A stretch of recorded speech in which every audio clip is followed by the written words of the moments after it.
कि झंझारपुर जिला हो, तेजस्वी यादव फीता काट करके करेंगे। 18 प्रत्याशियों में से मुझे ही सबसे ज्यादा पसंद करते हैं, मनगढ़ंत आरोप है। हम भारतीय कम्युनिस्ट पार्टी में और एक एक गरीबों को जब दुख दर्द होता है वहां हम पहुंच करके उसको दुख, महंगाई के खिलाफ, भ्रष्टाचार के खिलाफ, अफसरशाही के खिलाफ, पुलिस जुल्म के खिलाफ हम दबंग नहीं हैं।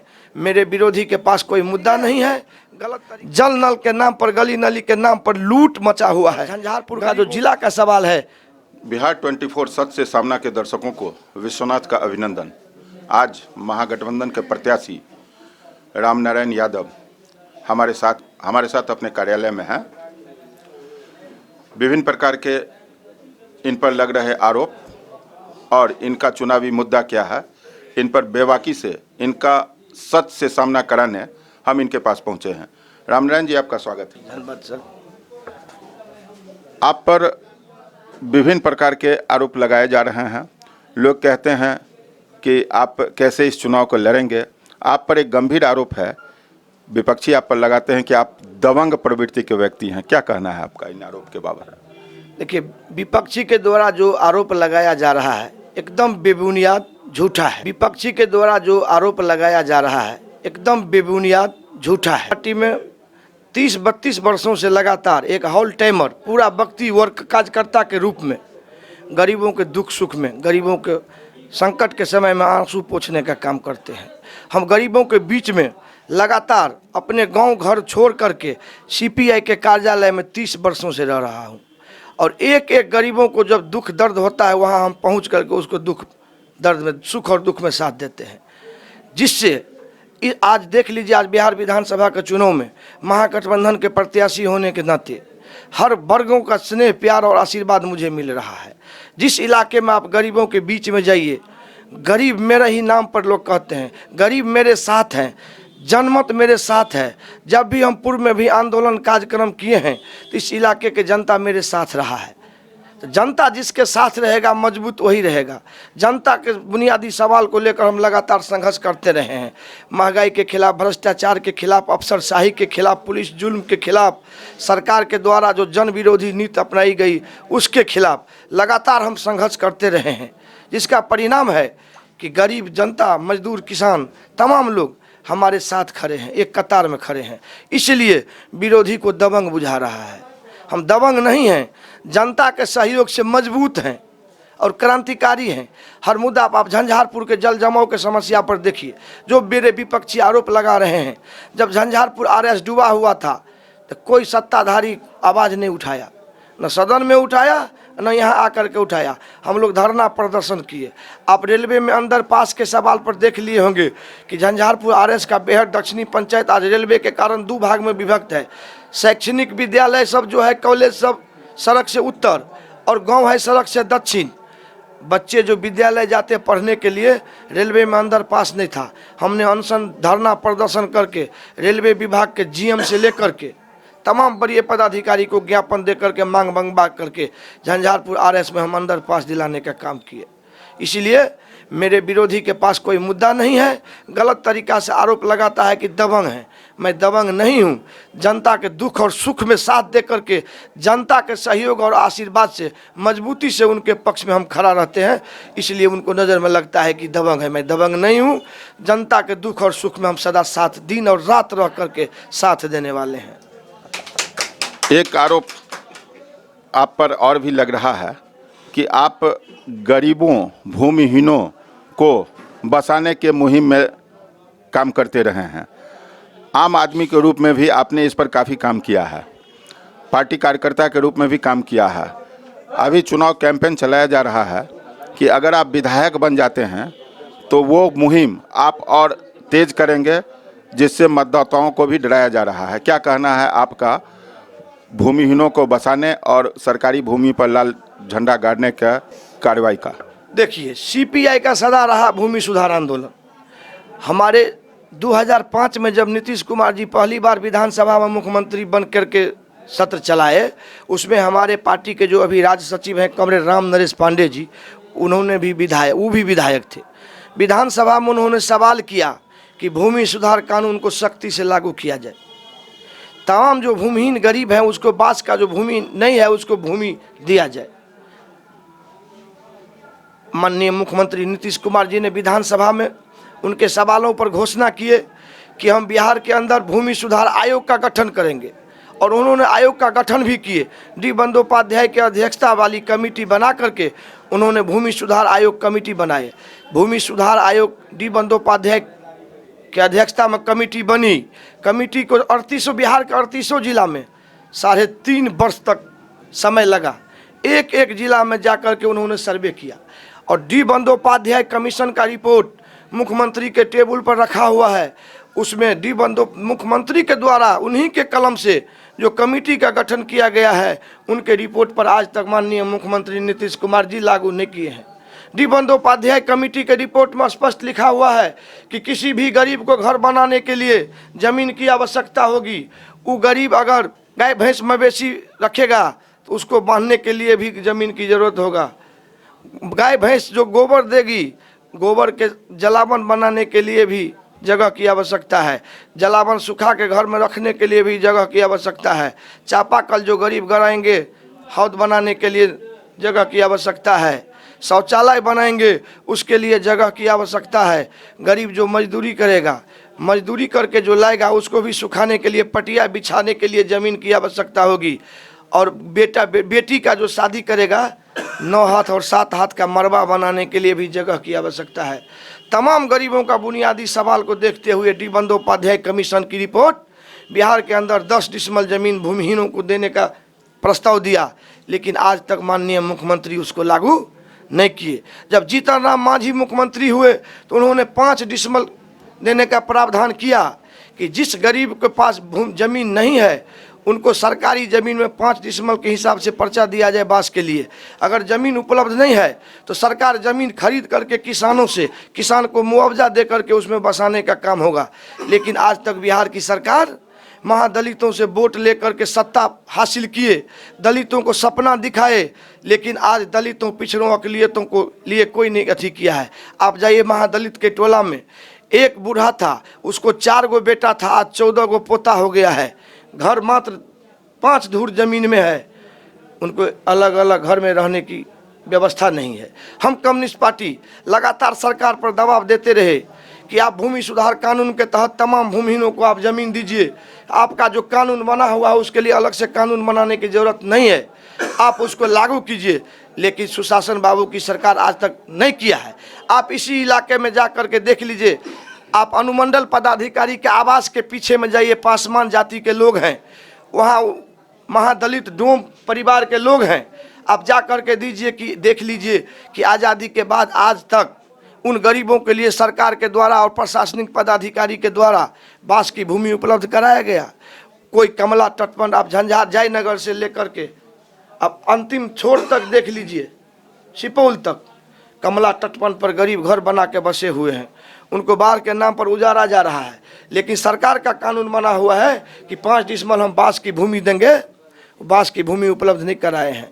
इसलिए हम आंदोलन करते हैं कि जो सरकारी ज़मीन है उस ज़मीन को चिन्हित करके आप भूमिहीन गरीब महादलित को बसाइए। जो पिछड़ा, अत्यंत पिछड़ा है, जिसके पास 1 इंच ज़मीन नहीं है, उसको आप बसाने का काम कीजिए। इस इलाके के अंदर कहीं जो भी ज़मीन, कुछ लोग हैं कि भाई देवी देवता के नाम पर उस ज़मीन को छुपा करके रखे हुए हैं, उस ज़मीन पर गरीबों ने लाल झंडा गाड़ के बसा, उसी को आरोप ये लोग लगा रहा है। हम लोगों का बुनियादी है कि जो भूमिहीन गरीब है उसको बसने के लिए ज़मीन चाहिए। आज भारतीय जनता पार्टी के उम्मीदवार से पूछिए कि उनका नाजायज धन जो अंधरा ठारी में है, कहाँ कोई गया झंडा गाड़ने के लिए? इस इलाके में कहाँ है कोई ज़मींदार? सब बंटवारा होने के बाद गरीब हैं, उनके अपने रहने के लिए ज़मीन नहीं है, जोतने के लिए उतना ज़मीन नहीं है। ये अफवाह फैलाया जा रहा है। हम गरीबों के साथ लेकर के आंदोलन करते हैं, सड़क पर उतरते हैं कि गरीबों का जो कानून है, आज सीलिंग एक्ट का पर्चा मिला, उस भूमिहीनों को ज़मीन पर दखल कब्जा आज तक नहीं हुआ। भूदान का जो पर्चा मिला है, महादलितों को आज तक उस ज़मीन का पर्चा पर दखल दिहानी नहीं हुआ। आप देखते हैं कि बिहार के अंदर दखल दिहानी ऑपरेशन योजना, हमारे तत्कालीन प्रधान सचिव आदरणीय व्यास जी जो अभी सेवानिवृत्त हो गए हैं, व्यास जी जो प्रधान सचिव थे, उन्होंने कानून बनवाए। और मदन मोहन झा राजस्व मंत्री जिस समय में थे, महागठबंधन की सरकार में, सुशासन बाबू की सरकार में उस समय में कानून बना ऑपरेशन दखल दिहानी कि जितना भी पर्चाधारी गरीब है उसको फोर्स मजिस्ट्रेट दे करके ज़मीन पर दखल कब्जा दिलाया जाएगा। हम गैर कानूनी काम कहीं नहीं करते हैं। सरकार के द्वारा जो कानून बनाया गया है उसको प्रशासनिक पदाधिकारी के द्वारा दबंगों के बचाव में उसको लागू नहीं किया जा रहा है। हम लोग आंदोलन के बदौलत, लाल झंडा के बदौलत सड़क पर उतरते हैं, कार्यालय को घेरते हैं कि ऑपरेशन दखल दिहानी योजना के तहत आप तमाम पर्चाधारी को ज़मीन पर दखल कब्जा दिलाइए। ज़मीन का पर्चा दे दिए, आज तक उसको दखल नहीं हुआ। दूसरी बात है, सरकार ने ही एक योजना चलाई है, रैन बसेरा योजना। पूरे बिहार के अंदर रैन बसेरा योजना में तमाम भूमिहीनों का सर्वे करके हर पंचायत में उसको बसाने का प्रावधान है, कानून बना हुआ है, आप देख लीजिए आदेश। लेकिन आज इसी झंझारपुर विधानसभा का उदाहरण लीजिए या मधुबनी जिला का लीजिए, मिथिलांचल का लीजिए, बिहार का लीजिए कि किसी भी प्रखंड में रैन बसेरा योजना कानून का इम्प्लीमेंट हो रहा है, उसका अनुपालन हो रहा है। किसी भी गरीब को पर्चा दिया जा रहा है। अगर नहीं दिया जा रहा है तो सरकार जो सपना दिखा रहा है महादलितों को, हम महादलितों के बीच में जा कर के कहते हैं कि पर्चाधारियों के लिए जो कानून बना ऑपरेशन दखल दिहानी आज तक नहीं हुआ। रैन बसेरा योजना में है कि सर्वे कीजिए, जिस भूमिहीन गरीबों के पास ज़मीन नहीं है उसको सरकारी ज़मीन आप खोजिए या किसानों से ज़मीन खरीद करके दीजिए, पुनर्वास की व्यवस्था कीजिए। वो नहीं हो रहा है। आप देख रहे हैं कि आवास योजना में सरकार प्रधानमंत्री आवास के नाम पर कितना लूट, 25 से 30 हज़ार रुपया लूटा जा रहा है। हम उसके खिलाफ भी आवाज़ उठाते हैं। तो कुछ लोग कहते हैं कि दबंग हैं। दबंग तो यहाँ के भारतीय जनता पार्टी के जो प्रत्याशी हैं वो खानदानी लुटेरा है। आप देखते हैं कि झंझारपुर के धरती से उन्हीं के पिताजी तीन बार बिहार के मुख्यमंत्री हुए, लेकिन झंझारपुर को एक जिला का दर्जा नहीं दिला सके। झंझारपुर के कमला बलान में जब मुख्यमंत्री डॉक्टर जगन्नाथ मिश्रा थे तो एक पुल नहीं बनवा सके। जब भारतीय जनता पार्टी के प्रत्याशी गन्ना विकास मंत्री हुए, सकरी, लोहट, रैयाम चीनी मिल का पाट पुर्जा बेचवा करके कमीशन ले लिए। आज तक किसानों का जो बकाया है गन्ना का मूल मुआवजा आज तक नहीं मिला। जो उस मिल में लाखों लाख मजदूर काम करते थे उसका आज तक भुगतान नहीं हुआ। कई मर गए, कई मरने के कगार पर है, उनका परिवार भूखमरी में है। गन्ना विकास मंत्री रहते ये झूठा आश्वासन दिया कि हम किसानों के हित की बात करेंगे, उन्होंने नहीं किया। गन्ना विकास मंत्री थे, कहे थे कि हम लोफा में कोल्ड स्टोर का निर्माण करवाएंगे, कभी भी सदन में आवाज़ नहीं उठाए। इस इलाके के किसान जो फसल लगाते हैं, सब्जी का खेती करते हैं, रखने का नहीं है। आलू हम लोग उपजाते हैं, उपजाने के समय में 5 रुपये किलो और 2 महीना के बाद फिर 30 रुपये किलो। आज देख लीजिए आलू का भाव क्या है, प्याज का भाव क्या है, बहुत ज़्यादा है। इसीलिए हम चाहते हैं कि महागठबंधन की सरकार बनेगी, हमारे तेजस्वी प्रसाद यादव मुख्यमंत्री होंगे। झंझारपुर के हम सर्वांगीण विकास के लिए, झंझारपुर जो एक ज़माने में पंडित राधानंदन झा के ज़माना में जो हस्ती रखता था, झंझारपुर मधेपुर विधानसभा पटना की धरती पर, हम चाहते हैं कि झंझारपुर के आम जनता का मान सम्मान और स्वाभिमान की रक्षा के लिए जो बुनियादी सवाल है उसको हम आवाज़ उठाते रहेंगे। सड़क से लेकर के संसद तक, विधानसभा तक, विधानमंडल तक हम आवाज़ उठाएंगे। इसीलिए यहाँ के मतदाता गोल बंद हुए हैं। कल का आप प्रोग्राम देखे होंगे, लोफा बाजार में जो प्रोग्राम हुआ डॉक्टर कन्हैया कुमार का, जो जनसैलाब था, वो स्पष्ट संकेत है कि झंझारपुर के बेटा को ही स्थापित करना चाहते हैं, बाहरी को भगा करके ही दम लेंगे। कल कन्हैया कुमार के जनसभा में आम जनगण ने साबित कर दिया कि बाहरी भगाओ और झंझारपुर के बेटा को लाओ। हमने कल भी कहा अपने संबोधन में कि कोई भी आदमी अपने बेटा, अपने परिवार में अगर उसका बेटा जो भी रहता है, अपने ही बेटा को लोग परिवार का गार्जियन बनाता है। पड़ोसी के बेटा को आज तक हमने नहीं देखा कि अपने घर का गार्जियन बना करके चाबी कुंजी दिया हो। इसीलिए हम कल संबोधन में भी कहे हैं कि झंझारपुर की जनता ने इस बार मन बना लिया है कि झंझारपुर के जनता के साथ जो लगातार धोखाधड़ी किया है, जो ठगने का काम किया है, जो सपना दिखा करके लूटने का काम किया है, उसको एक बार सबक सिखाया जाएगा। इस बार निश्चित रूप से सबक सिखाया जाएगा।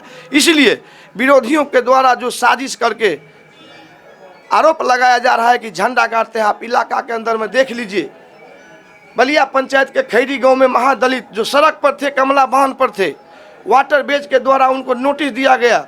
जमीन पर कहीं उनको बांस का भूमि नहीं था। हम लोगों ने CPI के बैनर तले दुर्गा जी के नाम पर, संकट मोचन हनुमान के नाम पर, देवी देवता के नाम पर जो जमींदारों के द्वारा जो जमीन छुपा करके रखा गया था, और वह जमीन उसी महादलित के दखल कब्जा में था। जो ताबा सदा वही करते थे, उस जमीन पर से वाटर बेज के द्वारा जो नोटिस दिया गया, उस आधार पर हम लोगों ने वहाँ बसाने का काम किया। आप जा करके देख लीजिए, 400 महादलित परिवार आज यहाँ खुशहाली से रह रहा है, घर बना के रह रहा है। किसी की बाप की वो बपोटी जमीन नहीं है, भगवान के नाम पर जमींदार के द्वारा। और जो जमींदार थे उसको भी कोई भोगने वाला नहीं है, न उसको बेटा है न बेटी है। उस गांव के कई लोग उस जमीन को नाजायज तरीका से बेच करके राशि हड़प लिया। जिसका जमीन था उसको कोई भोगने वाला नहीं है, और महादलित के दखल कब्जा में था। इसीलिए भारतीय जनता पार्टी के लोग एक वर्ग में, एक समुदाय में गलत संदेश पैदा कर रहे हैं, जाति उन्माद फैला करके, कि ताकि एक जात के लोग गोलबंद हो। ऐसा इस बार नहीं होने वाला है। झंझारपुर की जनता हर वर्ग, हर समुदाय में हम सदा रहे हैं। दिन रात घर द्वार छोड़ करके कम्युनिस्ट पार्टी ऑफिस में रह करके हम सेवा दिए हैं। जिसको जब औकात के मुताबिक जो क्षमता था, उस क्षमता के मुताबिक हमने स्वास्थ्य हो, हर डिपार्टमेंट में हम मजबूती से मदद किए हैं। इसलिए झंझारपुर की जनता इस बार मन बना लिया है कि झंझारपुर के बेटा को, महागठबंधन के उम्मीदवार रामनारायण यादव को जिता के हम भेजेंगे, ताकि झंझारपुर का जो खोया हुआ प्रतिष्ठा है, झंझारपुर का जो विकास रुका हुआ है, उसको आगे बढ़ाने में ये मदद करेंगे। सबों में विश्वास है कि हम मुंह बंद करके रहने वाले कहीं नहीं हैं। इसलिए इस बार बिहार के अंदर महागठबंधन की सरकार बनेगी। सत्ता परिवर्तन का आंधी आया हुआ है। आप देख लीजिए कि मधुबनी जिला के अंदर 10 विधानसभा क्षेत्र में महागठबंधन के द्वारा जो टिकट वितरण किया गया है, पूरे पारदर्शिता के साथ, सामाजिक समीकरण के साथ। लौकहा विधानसभा में भरत भूषण मंडल जी उम्मीदवार हैं राष्ट्रीय जनता दल के। फुलपरास में कांग्रेस के कृपानाथ पाठक हैं। झंझारपुर में महागठबंधन समर्थित सीपीआई के मैं रामनारायण यादव उम्मीदवार हूं। बगल में राजनगर सुरक्षित विधानसभा क्षेत्र में राष्ट्रीय जनता दल के राम अवतार पासवान जी हैं। बगल में बाबूबढ़ी में राष्ट्रीय जनता दल के प्रोफेसर उमाकांत यादव हैं। उसके बगल में खजौली विधानसभा क्षेत्र से निवर्तमान विधायक सीताराम यादव जी राष्ट्रीय जनता दल के उम्मीदवार हैं। बिस्फी में डॉक्टर फयाज अहमद राष्ट्रीय जनता दल के उम्मीदवार हैं। हरलाखी में सीपीआई के हमारे राज्य महासचिव, राज्य सचिव सीपीआई के कॉमरेड राम नरेश पांडे महागठबंधन समर्थित सीपीआई के उम्मीदवार हैं। बेनीपट्टी में श्रीमती भावना झा कांग्रेस के हैं। पूरे जिला में 10 सीट में इस बार मेरा दावा है कि झंझारपुर विधानसभा सीट सबसे अधिक मतों से इस 10 में जीत होगी, और तेजस्वी प्रसाद यादव को मुख्यमंत्री बनाने में झंझारपुर की जनता का जो जिम्मेवारी होगा, उसको हम निश्चित रूप से पूरे ईमानदारी के साथ निर्वहन करेंगे। हमारे न्यूज एंकर सुषमा ठाकुर ने सोशल मीडिया से कुछ प्रश्न कलेक्ट किया है और उस पर जनता जवाब चाहती है। अगला सवाल सुषमा ठाकुर द्वारा। जी सर, बिहार 24 सच से सामना में आपका स्वागत है। जी धन्यवाद। जी सर, हम ये जानना चाहते हैं आपसे कि झंझारपुर विधानसभा 38 में इस बार 18 प्रत्याशी चुनावी मैदान में उतरे हुए हैं। जो आम वोटर हैं वो सिर्फ आपको ही क्यों चुनेंगे? कोई ऐसा मतलब आप में खास बात है जो आपको ही सिर्फ चुने लोग? हम लगातार सभी वर्गों के लिए जो उनका बुनियादी सवाल है, लगातार हम 30 वर्षों से उनकी आवाज़ को सड़क पर रखने का काम किया। आंदोलन के माध्यम से हो, संघर्ष के माध्यम से हो, और दिन रात हम कम्युनिस्ट पार्टी के सीपीआई के कार्यालय में रह करके समय व्यतीत करके आम जन के हित की रक्षा के लिए, उनकी मान सम्मान के लिए, उनका जो बुनियादी सवाल है, दुख और सुख में हम रहते हैं। इसीलिए आम जनता को इस बार भरोसा है कि महागठबंधन के प्रत्याशी, एक साधारण कार्यकर्ता, एक गरीब लाचार को इस बार एक सामाजिक कार्यकर्ता को मौका मिला है, जिससे हर वर्ग में खुशी है। आप किसी पार्टी के हो, चाहे वो भारतीय जनता पार्टी के मानने वाले लोग हों, जनता दल यू के मानने वाले लोग हों, लोजपा के मानने वाले लोग हों, चाहे राजद के लोग हों, चाहे कांग्रेस के हो कि वामपंथी विचार के लोग हों, चाहे स्वतंत्र रूप से आम जनगण के दिलों में खुशी है कि रामनारायण यादव जैसे एक साधारण कार्यकर्ता को महागठबंधन ने झंझारपुर में मौका दिया। और हम सदा सड़क पर रह करके बुनियादी सवालों को लेकर के, महंगाई के खिलाफ, भ्रष्टाचार के खिलाफ, अफसरशाही के खिलाफ, किसानों के हितों की रक्षा के लिए किसान मजदूर का जो बुनियादी सवाल है उसको लेकर के लगातार हम सड़क पर लड़ते रहे हैं। इसीलिए 18 प्रत्याशियों में से मुझे ही सबसे ज़्यादा पसंद करते हैं, ताकि हम सब दिन उपलब्ध रहेंगे और जनता का जो बुनियादी सवाल है उस सवाल को हम विधानसभा से लेकर के सड़क तक हम आवाज़ उठाएंगे। ये आम लोगों में भरोसा है और पूर्व से भी भरोसा हम देते आ रहे हैं। मेरा जो पूर्व का इतिहास रहा, आंदोलनात्मक जो मेरा कार्रवाई रहा, उसमें सबों को विश्वास है कि महागठबंधन के प्रत्याशी रामनारायण यादव ही झंझारपुर के मान और सम्मान स्वाभिमान की रक्षा के लिए आम जनता को मान और सम्मान देंगे, यह विश्वास है। और जो अलग मेरे अलावा और जो प्रत्याशी हैं वो समय के मुताबिक आए हुए हैं। चुनाव में सिर्फ कार्यालय खोले हुए हैं, चुनाव के बाद सब कार्यालय समेट करके अपने पॉकेट में ले लेंगे। आम जनता के दुख और दर्द से उनको कोई सरोकार नहीं रहता है, कोई सरोकार नहीं रहता है, वो अपने सुख सुविधा में लगे रहते हैं। आज भारतीय जनता पार्टी के उम्मीदवार से आप पूछिए कि इस इलाके में बाढ़ आया, किसानों का फसल क्षति का मुआवजा आज तक नहीं मिला। आप ही का एनडीए का सरकार है, माननीय नीतीश कुमार जी मुख्यमंत्री हैं, आपकी सरकार, आपने कभी आवाज़ उठाया कि झंझारपुर विधानसभा के इलाके के किसानों को जो बाढ़ में फसल दह गया उसका मुआवजा सरकार जो घोषणा किया आज तक नहीं मिला। प्रवासी मजदूर, कोरोना महामारी के समय में प्रवासी मजदूर के नाम पर जो लूट हुआ, उस लूट के खिलाफ कभी आवाज़ उठाए? मैं धन्यवाद देना चाहता हूँ लोजपा के राष्ट्रीय अध्यक्ष चिराग पासवान जी को कि उन्होंने बिहार के अंदर जो 7 निश्चय योजना में अरबों रुपया का जो लूट हुआ उसका उन्होंने खुलासा किया। जो काम मेरा था वो काम चिराग पासवान ने करके दिखाया।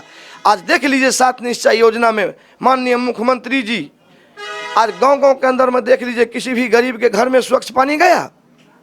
जल नल के नाम पर, गली नली के नाम पर लूट मचा हुआ है, गरीबों का हक को लूटा गया है।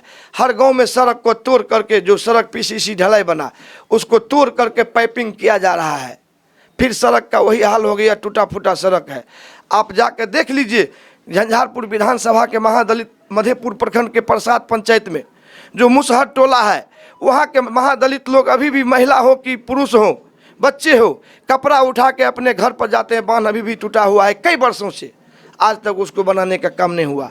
आप लखनऊ प्रखंड के बलिया पंचायत के कसियाम मुसहर टोला जाइए, महादलित के टोला में 100-150 परिवार है, वहाँ बांध टूटा हुआ है, आज तक वो बांध नहीं बना। कपड़ा उठा के महिला लोग जाती है। आज स्वच्छता अभियान के तहत महादलित के पास जमीन नहीं है, शौचालय बनाने के नाम पर महादलित को ठगा जा रहा है। आज उनको जमीन जब तक उपलब्ध नहीं होगा वो शौचालय कहाँ बनेंगे, स्वच्छता अभियान कहाँ करेंगे, जिसका परिणाम है कि ज़मीन के अभाव में आप महादलित के टोला में सड़क के अगल बगल जाइएगा तो गंदगी मिलेगा। जब मुझे झंझारपुर की जनता आशीर्वाद दे करके यहाँ से विधायक बनेंगे तो सबसे पहले जो जितना महादलित का टोला है हर जगह सार्वजनिक शौचालय बनाने के लिए हम आंदोलन करेंगे और प्रयास करेंगे। जितने भी महादलित का टोला है जो सड़क से वंचित है, बिदागरी वाला गाड़ी भी उनके घर तक नहीं पहुंचता है, हम वहां तक पहुंचाने का काम करेंगे। आप जा करके देख लीजिए अल्पसंख्यकों के मोहल्ला में क्या स्थिति है, सड़क अभी तक नहीं बना है। क्या किए सुशासन बाबू? आज झंझारपुर में ग्रामीण विकास मंत्री थे। अगर बीजेपी के जो अभी प्रत्याशी हैं उनका अगर नियत ठीक रहता कि झंझारपुर में हम विकास करें तो झंझारपुर निश्चित रूप से चौमुखी विकास हो रहता। आज आप देख लीजिए कहीं सड़क नहीं है, कहीं कुछ नहीं है। ग्रामीण विकास विभाग से इन्होंने क्या दिया झंझारपुर को? झंझारपुर में सिर्फ लूटने का काम किए। मुझे हम कम्युनिस्ट पार्टी में हैं, महागठबंधन के उम्मीदवार के हैसियत से आप सामाजिक समीकरण में देख लीजिए कि राष्ट्रीय जनता दल दर्जनों सवर्ण को इस बार टिकट दिए हैं, उनको जिताने का काम कर रहे हैं। जात के नाम पर जो भारतीय जनता पार्टी के उम्मीदवार आज एक वर्ग को गोलबंद करने का काम करते हैं। आप बगल में देख लीजिए महागठबंधन के कृपानाथ पाठक जी फुलपरास से उम्मीदवार हैं। अब अलीनगर में जाकर के देख लीजिए कि सवर्ण जात के उम्मीदवार हैं राष्ट्रीय जनता दल के। मनोज झा सांसद राज्यसभा से बनाए गए, कहाँ सवर्ण की बात नहीं होती है, सवर्ण को कहाँ सम्मान नहीं दिया जा रहा है, दलित को, अति पिछड़ा को, सबको दिया जा रहा है। इस बीच सर हम ये पूछना चाहते हैं, विरोधियों के द्वारा झंझारपुर में भ्रम फैलाया जा रहा है कि रामनारायण यादव महागठबंधन के प्रत्याशी जीतेंगे तो एक वर्ग को तबाही करेंगे। ये गलत है। वही व्यक्ति हैं कि उस वर्ग को तबाह किए हैं आज तक, उनके पिताजी के जमाना से लेकर के आज तक हमने हर वर्ग को सम्मान देने का काम किया। आप जाकर के इलाके में देख लीजिए कि महागठबंधन के इससे पहले जो हमारे माननीय विधायक गुलाब यादव जी थे, उनके द्वारा जो विकास का काम किया गया है 65% सवर्ण के गांव में ही किया गया है। अब उदाहरण है, आप जाकर के देख लीजिए। इसलिए महागठबंधन पर लोग गलत आरोप लगाते हैं कि सवर्ण के साथ ही लोग भेदभाव करेंगे। अब गुलाब यादव जी का योजना जाकर के देख लीजिए हर एक गाँव में, वो भी तो महागठबंधन से जीते हुए हैं कि सवर्ण के गाँव में हुआ है कि नहीं काम। इसीलिए भारतीय जनता पार्टी के प्रत्याशी के पास कोई एजेंडा नहीं है, कोई विकास का काम नहीं है। वो झूठा, आज देखिए ना, बिहार में भारतीय जनता पार्टी को नेता नहीं मिला, ढोंगी को ला रहे हैं। उत्तर प्रदेश से आज झंझारपुर की जनता उसको भी नकार देगी। आप देख लीजिएगा, उस मैदान को उभर नहीं पाएंगे। किराया पर वो चाहते हैं पैसा के बदौलत गरीबों को बरगलाने के लिए, लेकिन यहाँ का गरीब भी मन बना लिया है कि पैसा लेंगे उन्हीं का, पैसा खाएंगे उन्हीं का, लेकिन उसको इस बार बलुआ बाजार भगाएंगे। एक ऐतिहासिक मामला आपको घटना बता रहे हैं कि लालू जी के सहयोग से गठबंधन से मधुबनी में कम्युनिस्ट पार्टी के उम्मीदवार थे कॉमरेड भोगेंद्र झा पार्लियामेंट में। उस समय 8 सीट मिला था सीपीआई को, और जगन्नाथ मिश्र कांग्रेस के उम्मीदवार थे, मुख्यमंत्री थे। पूरा मधुबनी जिला में लग रहा था मधुबनी पार्लियामेंट में कि जगन्नाथमय है। चूँकि उस समय में उन्होंने राजदूत मोटरसाइकिल, पंजाब से सनरेले साइकिल, पूरा टीम ला करके घर घर में बांट दिया। चुनाव से 2 दिन पहले सब मोटरसाइकिल भी यूज कर लिया, साइकिल भी ले लिया, भोज भी खा लिया, और 2 रोज पहले निर्णय लिया मधुबनी पार्लियामेंट की जनता ने कि भोगेंद्र झा जैसे नेता को अगर यहाँ से नहीं जिताते हैं और जगन्नाथ मिश्र जैसे आदमी को यहाँ से जिताते हैं तो भगवान भला नहीं करेगा, जनता भला नहीं करेगा, क्षेत्र का भला नहीं होगा।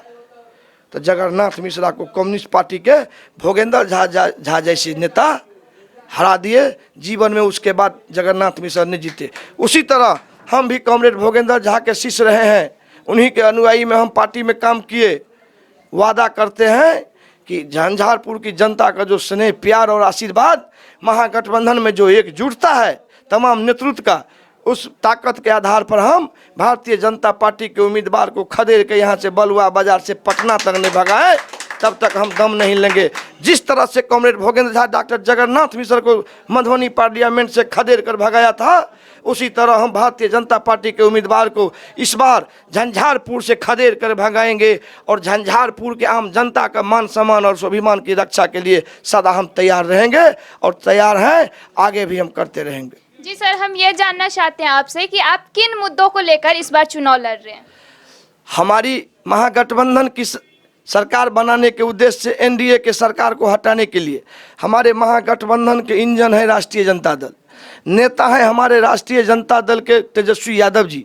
हम लोग तेजस्वी प्रसाद यादव को मुख्यमंत्री बनाने के मुद्दा पर बिहार में सत्ता परिवर्तन के साथ चुनावी मैदान में हैं। झंझारपुर के सर्वांगीण विकास के लिए है। झंझारपुर के अंदर जो दूसरे प्रत्याशियों के द्वारा आज तक ठगा गया है, ठगी जो महसूस हुआ है यहाँ के आम जनगण, उसको हम विश्वास पैदा करने के लिए, उनका मान सम्मान की स्वाभिमान की रक्षा के लिए, उनका जो बुनियादी सवाल है उसको हम धरातल पर रखने के लिए इसी मुद्दा के लेकर के आप देख लीजिए कि नियोजित शिक्षक जो पूरे बिहार के अंदर में उनको कितना प्रताड़ित किया गया। एक शिक्षक जो देश का भविष्य है, हमारे और आपके बच्चे का वो भविष्य है, जो देश के तकदीर बनाते हैं, उनको कितना अपमान किया गया। हमारे महागठबंधन की सरकार बनेगी तो निश्चित रूप से नियोजित शिक्षकों को वेतनमान दिया जाएगा। आज आंगनबाड़ी सेविका सहायिका का हाल देखिए, न्यूनतम मजदूरी नहीं मिलता है, श्रम कानून का उल्लंघन हो रहा है। सरकार के द्वारा ही कानून जो बनाया गया है कि न्यूनतम मजदूरी कितना मिलना चाहिए, उसका अनुपालन नहीं हो रहा है। आप विद्यालय में रसोइया को देख लीजिए, जो बच्चों के लिए भोजन तैयार करते हैं, बर्तन साफ करते हैं, उसको न्यूनतम मजदूरी नहीं मिल रहा है। आप हॉस्पिटल में आशा और ममता को देख लीजिए, क्या परिस्थिति है, उनको न्यूनतम मजदूरी नहीं मिल रहा है। आप संविदा कर्मी सबको देख लीजिए, डाटा ऑपरेटर सब आंदोलन में है। विकास मित्र, टोला सेवक, तालमी मरकज, टोटल में आप देख लीजिए उसको सम्मान नहीं मिल रहा है, न वेतनमान मिला है, न कर्मचारी का दर्जा मिल रहा है। आप त्रिस्तरीय पंचायत प्रतिनिधियों को देखिए, वेतन और भत्ता नहीं दिया जा रहा है, उसको अपमानित किया जा रहा है, उसका शोषण किया जा रहा है। कई सभा में आपने देखा होगा कि जो विरोध में आवाज़ उठाते हैं, डीएम को बुलाकर उस पर एफआईआर किया जा रहा है, धमकाया जा रहा है। तमाम जो संविदा कर्मी हैं, नियोजित शिक्षक हैं, आंगनबाड़ी सेविका, सहायिका, आशा, ममता, रसोईया, जो भी त्रिस्तरीय पंचायत प्रतिनिधि हैं, सब इस बार मन बनाए हैं कि सत्ता परिवर्तन होना जरूरी है। इसलिए सत्ता परिवर्तन की दिशा में झंझारपुर की आम जनता भी उसमें लगे हुए हैं।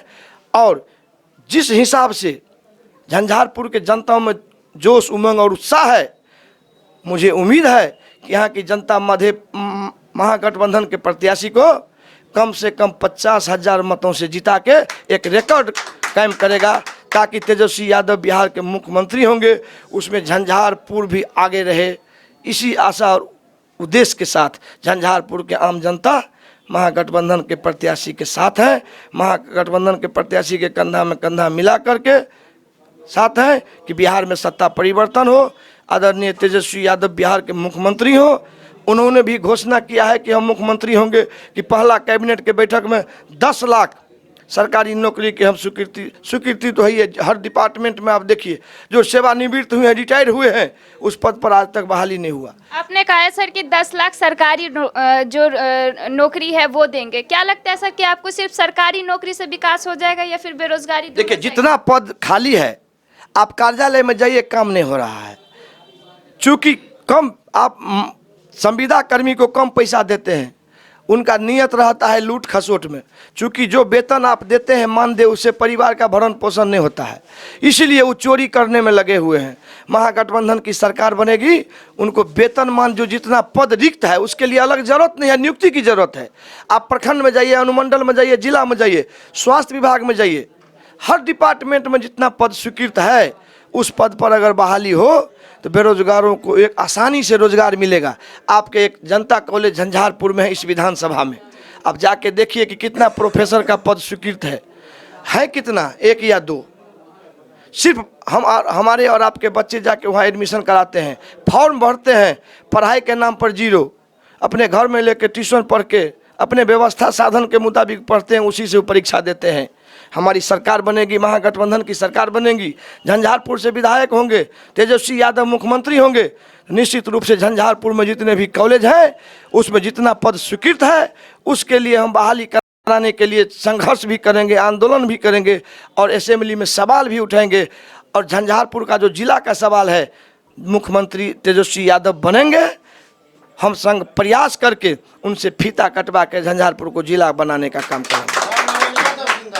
सर, एक जनता का एक सवाल है आपके लिए कि जो अगर आपकी सरकार बनती है तो झंझारपुर के विकास के लिए या फिर झंझारपुर को जिला बनाओ की जो मांग है, क्या वो पूरी होती है? निश्चित रूप से हम लगातार भी आंदोलन किए हैं, सीपीआई के बैनर तले भी, सर्वदलीय संघर्ष समिति बना के भी हमने कई वर्षों से आंदोलन किया हूँ। वो मेरा मांग है और झंझारपुर के एक एक जन की आवाज़ है, जनगण की आवाज़ है। उस आवाज़ को निश्चित रूप से हम बुलंद करेंगे और आदरणीय तेजस्वी प्रसाद यादव मुख्यमंत्री होंगे, उनसे फीता कटवा करके झंझारपुर को जिला बनाने का काम करेंगे। निश्चित रूप से मेरा पहली प्राथमिकता होगा कि झंझारपुर जिला हो, तेजस्वी यादव फीता काट करके करेंगे। हर दृष्टिकोण से झंझारपुर जिला लायक बना हुआ है और हर दल के आप देखिए ना कि भारतीय जनता पार्टी कितना धोखाधड़ी कर रहा है। अपने संगठन में सांगठनिक जिला झंझारपुर अलग कर दिया, झंझारपुर के संगठन के जिला मंत्री बना दिए, संगठन के विभिन्न पद पर आसीन कर दिए। लेकिन भारतीय जनता पार्टी के एक भी विधायक या अभी जो प्रत्याशी हैं कभी भी झंझारपुर जिला बने इसके लिए विधानसभा में आवाज़ नहीं उठाए, न विधान परिषद में आवाज़ उठाए, न क्षेत्र में कभी आवाज़ दिए कि झंझारपुर को हम जिला बनाएंगे। वो ठगने का काम किया है, सिर्फ संगठन में लोगों को घेरने के लिए, ठगने के लिए सांगठनिक जिला झंझारपुर बीजेपी बना लिया है। आप बैनर तले देखने होंगे, उनका भी अध्यक्ष सब कुछ है, लेकिन धरातल पर जिला बनाने के सवाल पर भारतीय जनता पार्टी खास करके वो व्यक्ति जो हैं जो झंझारपुर का सदा लूटने का काम किया, वो खानदानी लुटेरा हैं, आपसे छुपा हुआ नहीं है, इस इलाके के लोगों से छुपा हुआ नहीं है। इसीलिए खानदानी लुटेरा को झंझारपुर के जनता के साथ जो धोखाधड़ी किया है उसको सबक सिखाने के लिए झंझारपुर के महान जनता ने इस बार मन बना लिया है कि उसको बलुआ बाजार भगाएंगे और झंझारपुर को जिला बनाने के लिए महागठबंधन के प्रत्याशी को भारी मतों से जिताएंगे। इसी संकल्प के साथ सब आदमी लगे हुए हैं। मुझे उम्मीद है कि हम जनता के जो बुनियादी सवाल है उस पर उतर करके जो मुझे जिम्मेदारी मिल रहा है निश्चित रूप से हम गंभीरता से उस पर हर जनगण को सम्मान और स्वाभिमान की रक्षा करते हुए झंझारपुर के सर्वांगीण विकास के लिए, झंझारपुर के मान और सम्मान बढ़े, झंझारपुर बिहार के पटना के धरती पर एक नंबर का स्थान बने, उस दिशा में हम काम करेंगे। और जो मुझे जवाबदेही दिया जाएगा उसको निश्चित रूप से ईमानदारी से, वफादारी से, एक कर्तव्यनिष्ठ होने के नाते उसको मैं वफादारी से निभाऊंगा। जी सर। सर, एक लास्ट और आखिरी सवाल हम ये पूछना चाहते हैं कि मतदाताओं का आपके लिए क्या संदेश है सर? मतदाताओं को आप क्या संदेश देना चाहते हैं? मतदाताओं को हम एक ही संदेश, कल भी हमने कहा, और जब हम घूमते हैं मुझे हर वर्ग, हर समुदाय, हर दल के लोगों का समर्थन प्राप्त है। सिर्फ एक व्यक्ति से झंझारपुर के लोगों को घृणा है, जो भारतीय जनता पार्टी के कैंडिडेट हैं। उन्होंने झंझारपुर के जनता को ठगने का काम किया, छलने का काम किया, झंझारपुर के विकास विरोधी का काम किया, विकास रोकने का काम किया। इसीलिए जनता इस बार मन बना लिया है। जनता मेरे साथ कंधा में कंधा मिला के मेरे साथ खड़े हैं, तन मन धन से। चूँकि झंझारपुर में गरीब और अमीर की लड़ाई है। आप देख रहे हैं कि खानदानी लुटेरा, एक तरफ मजदूर किसान की आंदोलन खड़ा करके हम लड़ने वाले आदमी, साधारण गरीब आदमी चुनावी मैदान में हैं। हम झंझारपुर के आम जनगण का ऋणी हैं कि उन्होंने अपना तन मन धन लगा के उसे झंझारपुर से खदेड़ने का काम कर रहे हैं। इसके लिए हम सदा आभारी हैं और सदा आभारी रहेंगे। झंझारपुर जनता का हम इस सम्मान हम आजीवन निश्चित रूप से हम निभाने का काम करेंगे कि झंझारपुर के आम जनगण को मान सम्मान और स्वाभिमान की रक्षा करते हुए हम अपनी ईमानदारी से जो मुझे जिम्मेवारी मिलेगा उसको मैं निर्वाह करूंगा। जी हाँ, तो देखा आपने, ये थे हमारे साथ महागठबंधन के प्रत्याशी राम नारायण यादव जी, जिनका कहना है कि इस बार अगर हमारी सरकार बनती है तो जितना भी झंझारपुर का जिला बनाओ की मांग है वो पूरी होगी, और जितना भी रोजगार हो या फिर स्वास्थ्य या फिर शिक्षा का व्यवस्था हो, वो जितना कोशिश हो सकता है कि हम पूरा करेंगे। कैमरा पर्सन श्याम सुंदर के साथ बिहार 24 सच से सामना।